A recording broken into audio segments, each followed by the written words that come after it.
This old guy DIY has to do with how straightforward and easy it is to swap out a water softener. So this is a GE unit that a friend of mine has, and it quit doing anything but showing the time and the days to empty. You could hit the mode button, which is supposed to be the master key, and nothing happens. It won't recharge. Of course, the failure happened when the container is full of softener salt. But she asked me if I could take a look at it, so I got the model number and the serial number. And based on the serial number, I went online and found out this thing is 8 years old.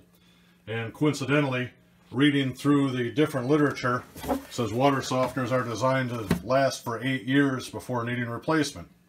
So I wasn't sure what was involved to replace it, but effectively we have an input line and an output line on the back. Those are 1-inch galvanized 90s on there with the flexible hose. And then today I went to Menards and bought a water boss unit that has the same output and inlet, and they are labeled here somewhere. Oh, here they are, in and out. So the actual swapping out is as simple as shutting these two valves off, opening the bypass, and then I'll have no pressure on these lines. I can disconnect them here.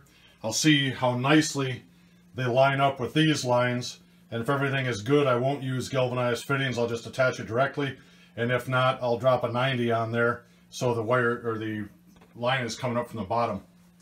And the nice thing is, reading the reviews, I found this Water Boss Model 900 to have good reviews. If I wanted it delivered from Amazon, it was going to be $700, but Menards had it today for $400 out the door. And then there's a $50 rebate in the form of a merchandise credit that you send in. So the intent of this video is just to show you, don't be afraid if your water softener fails. I looked at buying just the control panel. That was going to cost $220. I got the whole new unit ready to go with an expected life of 8 years for $400, so I think that's certainly a better plan. And now it's just a matter of disconnecting these two lines. Once I have them disconnected, I'll open the valve over here again. I'll flush them out in case there is some residue there.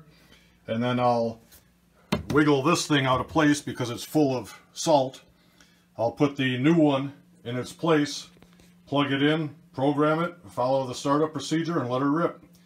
I have the short pipe installed, so now when I put the long one on, you can see there's room for me to turn this and clear that other 90-degree fitting. So now we'll assemble this one. When you go to put this in, pay attention to the in and the out. The unit I'm replacing had the out on this side and in over here, so I just have to swap the flexible lines when I go ahead and attach it. The assembly of this unit just consists of putting my adapters on, since I wasn't going to go straight from the flex hose.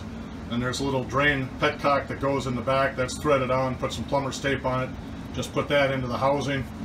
And then you have this plastic piece. I put plumber's tape on it, threaded that in there, and this is where the water discharges when the thing recycles.